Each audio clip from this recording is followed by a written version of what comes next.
문학 내신 대비 황만근은 이렇게 말했다. 작품 설명 들어갑니다. 자, 그냥 일단 본문 설명부터 들어갈게요.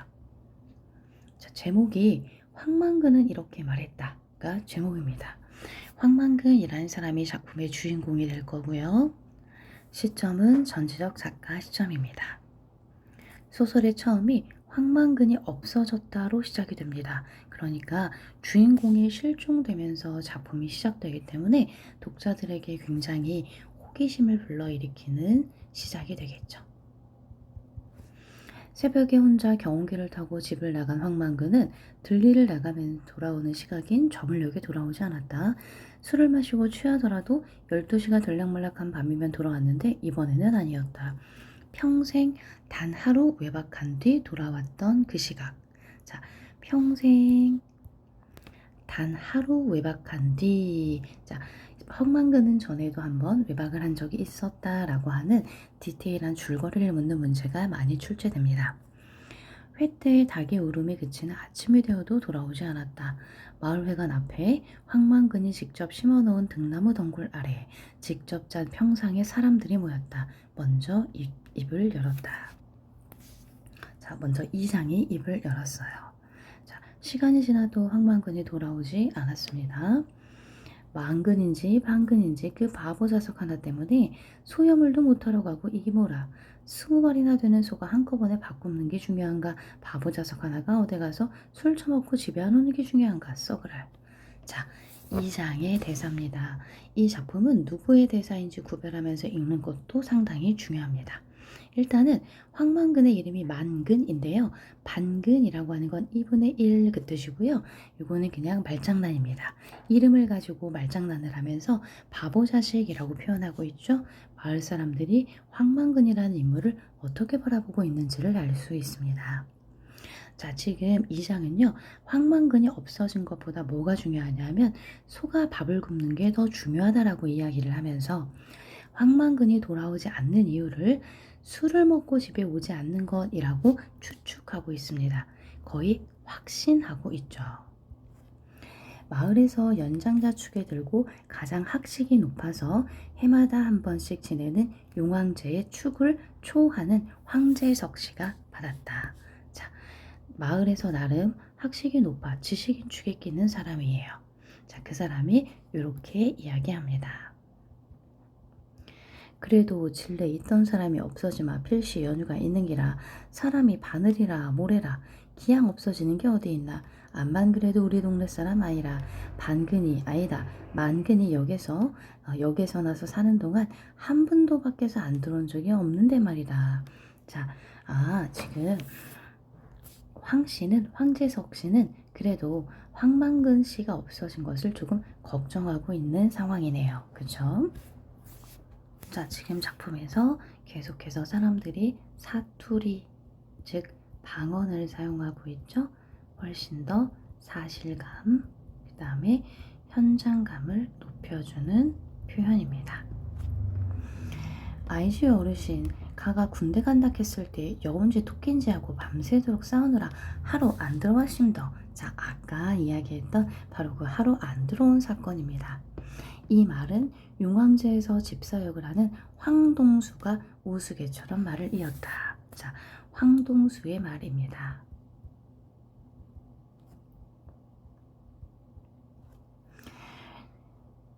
아침밥을 먹기도 전에 황만근 아들이 찾아와서 황만근이 집에 돌아오지 않았다고 하길래 얼결에 동네 사람들을 불러 모으는 역할을 하게 된 민씨는 분위기가 이상하게 돌아간다 생각하고 참견을 했다.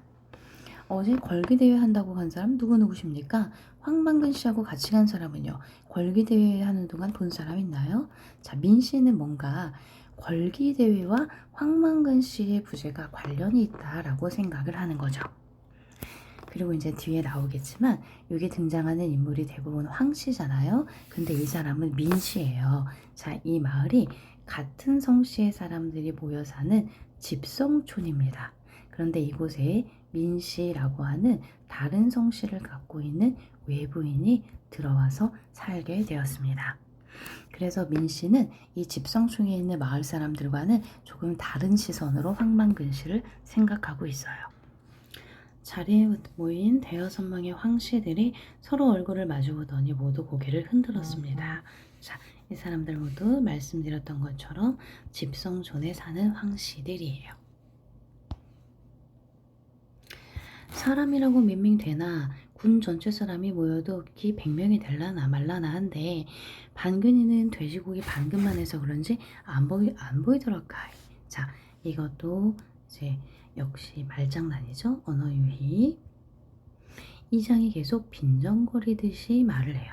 민 씨는 이장이 걸기대회 전날에 황만근을 따로 불러서 무슨 말을 건넨 것을 기억해냅니다.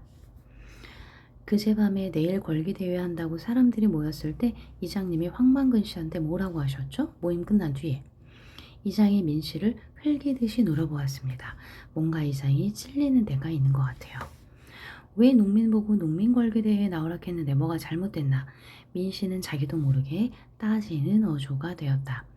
군 전체에 모두 모여도 몇 명 안 된다면서요. 그런 자리에 황만근 씨가 꼭 가야 합니까? 아니, 황만근 씨만 가야 할 이유라도 있습니까? 따로 황만근 씨한테 부탁할 정도로? 이 사람 뭐라 하는 기라 이장이 동민한테 농가, 부채, 탕감, 촉구, 전국 농민 총걸기 대회가 있다. 꼭 참석해서 우리의 입장을 밝기 시작하는데 뭐가 잘못된 말이다.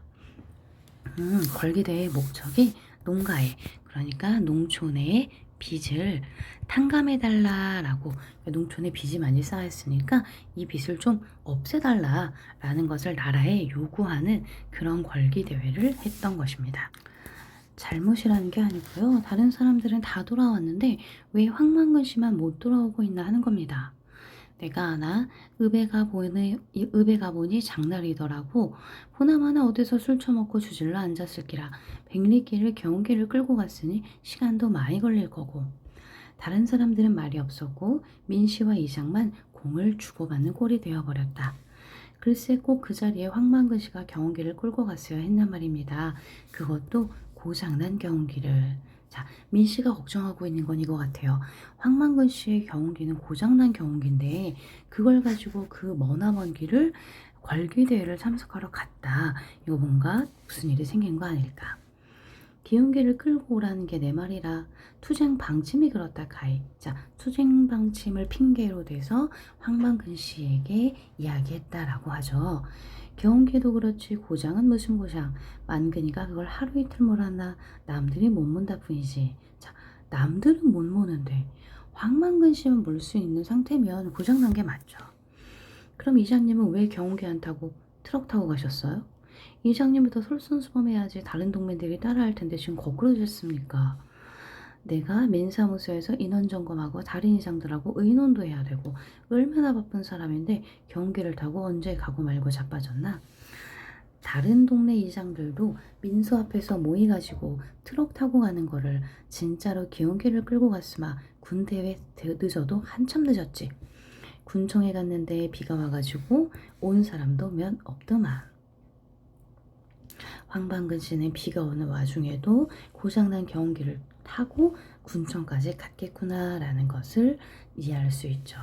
그 다음에 자 민사무소에서 이것도 하고 저것도 해야 되고 사실은 방침보다는 자기가 편한 일을 하고 싶어하는 이장의 마음을 볼 수 있습니다. 굉장히 이기적인 상태예요.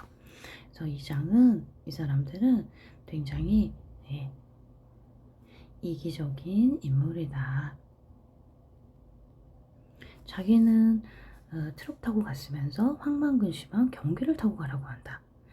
국도에 차들이 미친 괴이맹키로 쌩쌩 달리는데 받치면 우회라고. 자, 위험하다는 것도 충분히 알고 있어요. 다른 동네에서는 자가용으로 간 사람도 셌어. 그러면서 왜 황만근 씨에게만 그렇게 이야기했을까?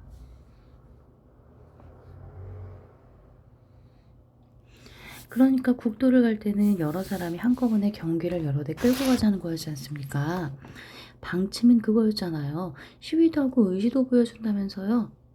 아침부터 바쁜 사람 불러놓더니 사람 말을 알아듣도 못하고 엉뚱한 소리만 하네. 누구 맨키로 반동가리가 났나? 자, 누구 맨키로 황만근 씨를 이야기하는 거죠. 기어이 민 씨가 버럭 소리를 지르고 말았습니다. 반편이는 누가 반편입니까? 이장이니 지도자니 하는 사람들이 모여서 방침을 정했으면 그대로 해야지. 양복 입고 자가용 타고 간 사람은 오고 방침대로 경운기 타고 간 사람 황망근 씨죠. 은 오지도 않고 이게 무슨 경우냐고요.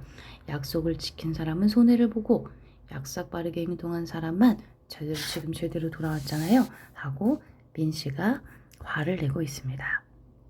자, 지금까지 보면 모든 장면이 인물의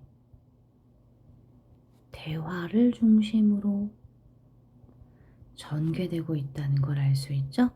인물의 대화를 통해서 정보를 전달하고 대화를 중심으로 전개하고 있는 것이 이 소설의 문체상의 특징입니다. 마을에서 젊은 축에 드는 45살 황영석 씨는 황만근이 벽돌로 짓고 구덩이를 파서 지은 마을회관 변소에서 분유를 펴내면서 황만근의 부재를 알게 되었다. 자, 이곳에 각각의 마을 사람들이 황만근 씨의 부재를 알게 되는 과정과 상황을 보여줍니다. 만근이 자식이 있었으면 내가 돈을 100만 원을 준다 해도 이런 일을 안 할 낀데. 아이고 이 망할 놈의 똥냄새. 열이가 싸나서 그런지 독하기도 하네. 이게 곡식한테 독이 될지 약이 될지 모르겠구만. 결국 이 일은 그동안 황만근 씨가 이 일을 도맡아 해왔던 거예요. 황만근이 있었으면 군말 없이 했을 일이었다. 늘 그렇듯이 벙글벙글 웃으면서. 만근이가 있었으면 저 걸음이 우리 밭으로 올 낀데 만근이가 도대체 어디로 갔노? 마을회관 옆에 조그만 채소를 심어놓은 여씨 노인도 황만근의 부재를 알게 되었다.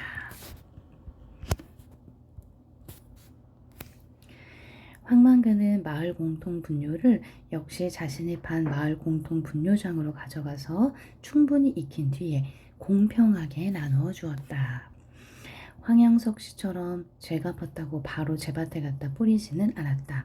자, 황양석 씨의 이기적인 성격을 알 수 있어요.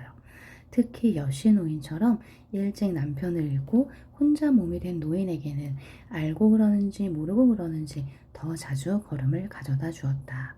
자, 바로 이 공평하게의 의미는 황만근의 기준에서 소외된 사람들을 더 특별히 챙기는 그런 의미가 있겠네요.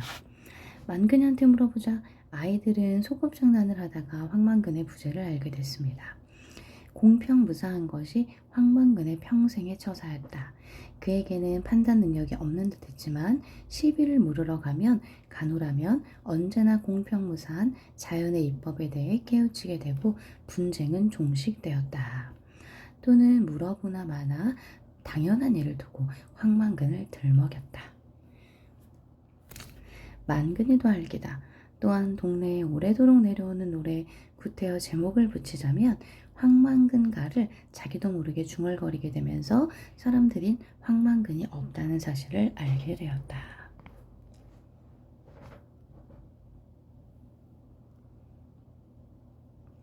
자, 당연한 일이라는 사자성어는 명약관화입니다.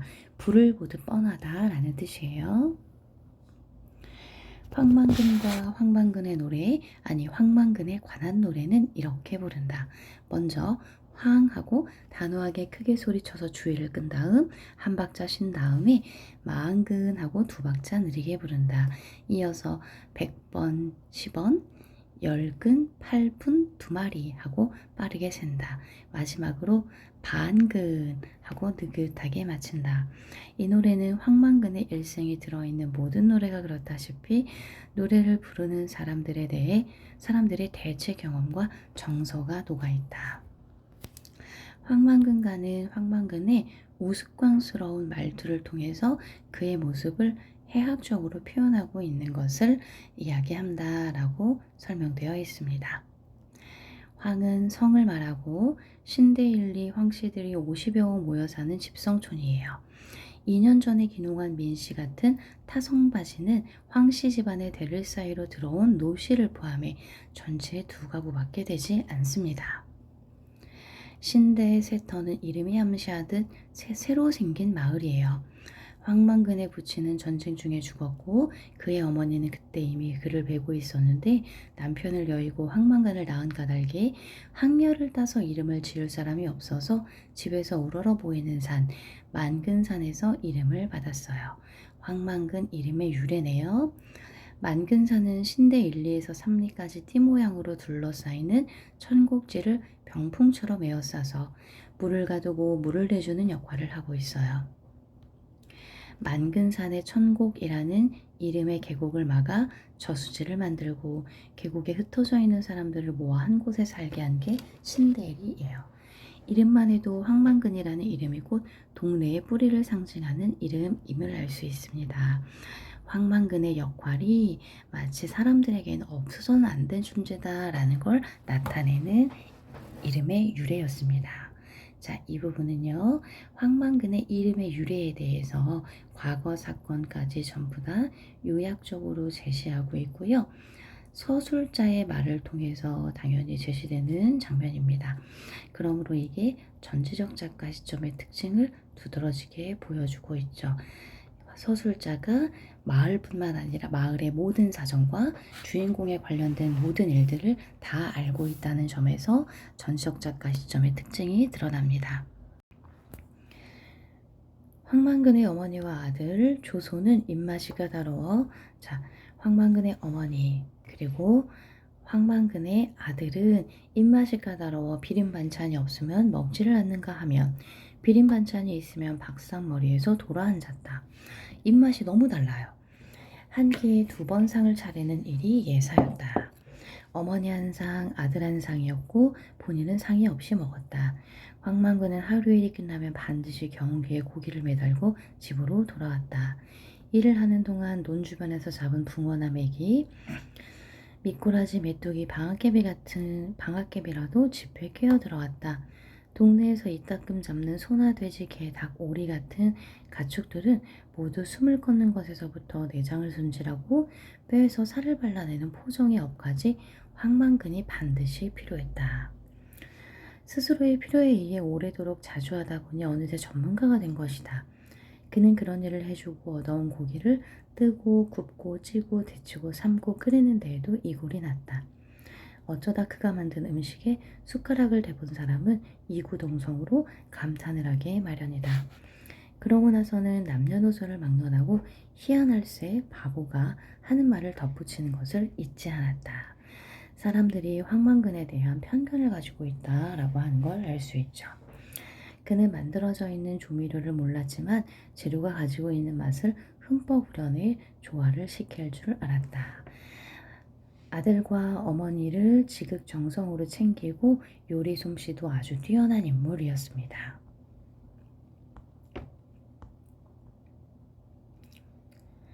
황만근은 또한 책에 나오는 예는 몰라도 염습과 산역같이 남이 꺼리는 일에 누구보다 앞장서 동네 사람들도 서슴없이 그에게 그런 일을 맡겼다. 자, 일단 보면은요, 지금 황만근이라는 인물의 어떤 장점에 대해서 열거하고 있는데 이 열거가 에피소드 중심이죠. 우리가 이런 짤막짤막한 이야기를 중심으로 이 인물의 장점을 열거하고 있기 때문에 병렬적 구성이다 이런 말 쓸 수 있어요. 똥구덩이를 파고 우리를 짓고 벽돌을 찍는 일 또한 황만근이 동네 사람들을 누구보다 많이 했어요. 마을길 풀깎기, 도랑 청소, 공동우물 청소, 용왕제에 쓸 돼지를 산채로 묶어내다가 싫다고 요동질하는 돼지에게 떼떼옷을 입히는 세계적으로도 유래가 드문 일에는 그가 최고의 전문가였어요. 동네일, 남일, 구준일에게는 언제나 그가 있었습니다. 그런 일에 대한 대가는 없거나 반값이거나 또는 제값이면 공치사가 뒤따랐습니다. 공치사라는 건 마구 잘난 죄래요. 반근아, 너는 우리 동네 아니면 어디 인정 없는 대처, 도시 같은 곳에 나갔으면 진작에 굶어 죽었다. 암만 바보라도 고마워할 줄 알아야 사람이다. 아이나 어른이나 너한테 다 고마운 사람이니까 상승 끓이지 말고 인사 잘하고 다녀라. 황재석 씨의 이런 긴 사설을 들을 때조차 벙글거렸다. 일이 끝나면 굽신굽신 인사를 했다. 춤을 추듯이 흥겹게. 자, 황만근이라는 인물의 성격에 대해서 간접적으로 행동을 통해서 제시하고 있죠. 서술자가 황만근은 겸손하고 낙천적이었다 이렇게 얘기하지 않고 이런 상황에서의 황만근의 행동을 통해서 그의 성격을 보여주는 게 간접 제시입니다.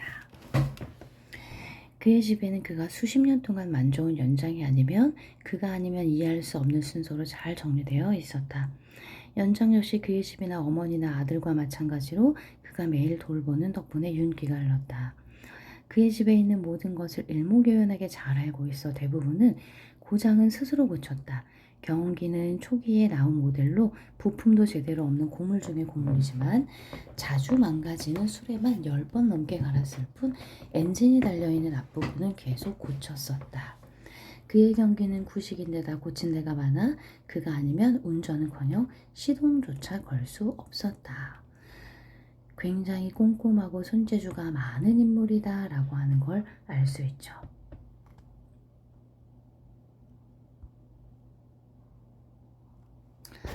그러던 그가 농민궐기대회가 열리자 마을 사람들은 군청까지 경운기를 타고 가서 결의를 보여주자고 약속을 했는데 걸기대회 전날 밤 민씨와 술을 마시며 욕심 없이 정직하게 농사를 짓겠다는 소신을 드러내고 황만근 씨의 소신은 욕심 없이 정직하게 농사를 짓는 것입니다. 다음 날 홀로 경운기를 타고 결기대회가 열리는 사람들은 약속을 지키지 않아요. 그런데 황만근 씨만 약속을 지키고 군청으로 출발한 뒤 소식이 끊겨버렸습니다. 일주일 뒤 황만근은 돌아왔다. 그의 아들이 그를 안고 돌아왔다. 한 항아리밖에 안 되는 그의 뼈를 담고 돌아왔다. 황만근 씨의 죽음이죠. 경운기도 돌아왔다. 수레는 떼어내고 머리 부분만 트럭에 실려왔다. 황만근이 아니면 그 누구도 작동시킬 수 없는 그 머리가 바보처럼 주인을 태우지 않고 돌아왔다. 황만근 씨의 죽음에 대한 안타까움이죠. 황만근, 황 선생은 어리석게 태어났는지 모르지만 해가 가며 차츰 신지가 돌아왔다. 어떤 지혜를 뜻하는 얘기예요. 하늘이 착한 사람을 따뜻이 덮어주고 땅을 은혜롭게 부리를 내어 알겁지를 까주었다. 하늘이 착한 사람 황만근 씨를 따뜻이 덮어주고 땅이 은혜롭게 부리를 내어 알겁지를 까주었다. 그리하여 후년에는 그 누구보다 지혜로웠다. 그는 누구에게 해를 끼치지 않았듯 지혜로 어떤 수고로운 가르침도 남에게 함부로 남기지 않았다. 스스로 땅의 자손을 자처해 늘 부지런하고 근면하였다. 사람들이 빚만 남는 농사의 공연이 뼈를 상한다 하였으나 개의치 아니하였다. 사람 사이에 어려움이 있으면 언제나 함께했고 공에는 자신보다 남을 내세워 뒷사람을 놀라게 했다. 하늘이 내린 효자로 평생 어머니 이봉영을 극진히 했다. 아들에게는 따뜻하고 이해심 많은 아버지였고 훈육을 할 때는 알아듣기 쉽게 해서 마음으로 감복시켰다. 이 부분은요. 지금까지 읽었던 이 앞부분에서의 전지적 작가 시점의 서술자가 아니고요. 민씨가 황만근의 묘비명에 쓰인 글입니다. 그래서 여기서는 서술자가 민씨가 됩니다. 선생은 천성이 술을 좋아하였는데 사람들은 선생이 가난한 것은 술 때문이라 했다. 선생은 어느 농사꾼보다 부지런했고 농사일에도 익어 있었다. 문중 땅과 나이가 들어 농사가 힘에 부친 사람의 땅을 빌려 농사를 지었다. 농사를 짓때 땅에서 억지로 빼앗지 않고 남으면 술을 빚어 가벼운 기운은 하늘에 바치고 무거운 기운은 땅에 돌려주었다. 그러므로 선생은 술로서 망한 것이 아니라 술의 물감으로 인생을 그려나간 것이다. 상당히 비유적인 표현으로 아주 시적이게 표현을 했죠. 선생이 마시는 막걸리는 밥이면서 사직의 신에게 바치는 헌주였다. 힘의 근원이고 낙천의 뼈였다. 하늘에 바치는 술이었고 그 다음에 낙천적인 삶의 뼈대가 되었다라는 의미로 보시면 됩니다. 전일의 선생이 경운기를 끌고 면소재지에 갔지만 경운기를 타고 온 사람이 없어 같이 갈 사람을 만나지 못했다. 선생은 다시 경운기를 끌고 백리길을 달려 약속 장소인 군청까지 갔다. 가는 동안 여러 번 차에 부딪힐 뻔했다. 마른 봄바람에 섞인 먼지가 눈을 괴롭혔다. 날은 이렇고 추웠다. 비가 내리기 시작했다. 비를 빼할 만한 덮개가 없어 뼛속까지 젖어드는 추위에 몸을 떨었다. 군청 앞까지 갔을 때 이미 대회는 끝나고 아무도 없었다. 어머니에게 가져다 줄 생선을 사고 몸을 녹인 선생은 날이 어두워오는 줄도 모르고 경운기에 올라 집으로 향했다. 빠르게 달리는 차량에 주의를 끌 만한 표지가 없어 몇 번이나 사고를 당할 뻔했다. 그때마다 멈추었다가 다시 출발하는 바람에 시간은 점점 늦어졌다. 어두워지며 경운기는 길 옆에 논으로 떨어졌고 수레는 부서졌다. 결국 선생은 그 밤 안에 집으로 돌아갈 수 없다는 걸 알았다. 선생은 경운기에 실려있는 땅의 젖에 취해 경운기 옆에 앉아 경운기를 지켰다. 그러나 경운기는 선생을 지켜주지 않았다. 추위와 졸음으로부터 지켜주지 못했다. 아, 좀 더 살았더라면 난세의 혹염에 그늘의 덕을 널리 베푸는 큰 나무가 되었을 것이다. 어느 누구도 알아주지 아니하고 감탄하지 않는 삶이었지만 선생의 깊고 그윽한 경지를 이루었다. 보라, 남의 비웃음을 받으며 살면서도 비로하지 않고 홀로 할 바를 이루어 초지를 일관하였으니 처음부터 끝까지 한결같았으니 어찌 하늘이 낸 사람이 아니라 할 수 있겠는가. 하늘이 낸 사람이다 라는 설의적 표현이죠. 어찌 하늘이 내고 땅을 일으켜 세운 사람이 아니랴. 설의적 표현이고 민씨의 평가입니다. 자, 이 황만근 씨가 죽음을 맞이하는 이 과정. 자, 여기까지는요. 민씨가 황만근 씨의 어떤 상황과 그 죽음 이후의 상황을 통해서 추측한 내용이라고 볼 수 있겠죠. 단기 4330년 5월 20날 본디 묘지에 낯쓰일 것이지만 즉 묘비명을 목적으로 썼지만 천재를 대영혼의 집으로 삼은 선생인지라 아무 쓸모도 없는 이 글을 새터 말로 귀농하였다가 이룬 것 없이 다시 도시로 흘러가며 남해인 민순정이 엎드려 쓰다. 자, 귀농했다가 다시 도시로 가게 되었군요, 민씨가. 자, 그러면서 민씨가 묘비명을 썼습니다. 일단 작품의 내용은 이렇게 마무리하고요. 관련된 문제 읽고 사이드에 있는 내용 정리를 꼼꼼하게 본 다음에 현장에서 질문하겠습니다.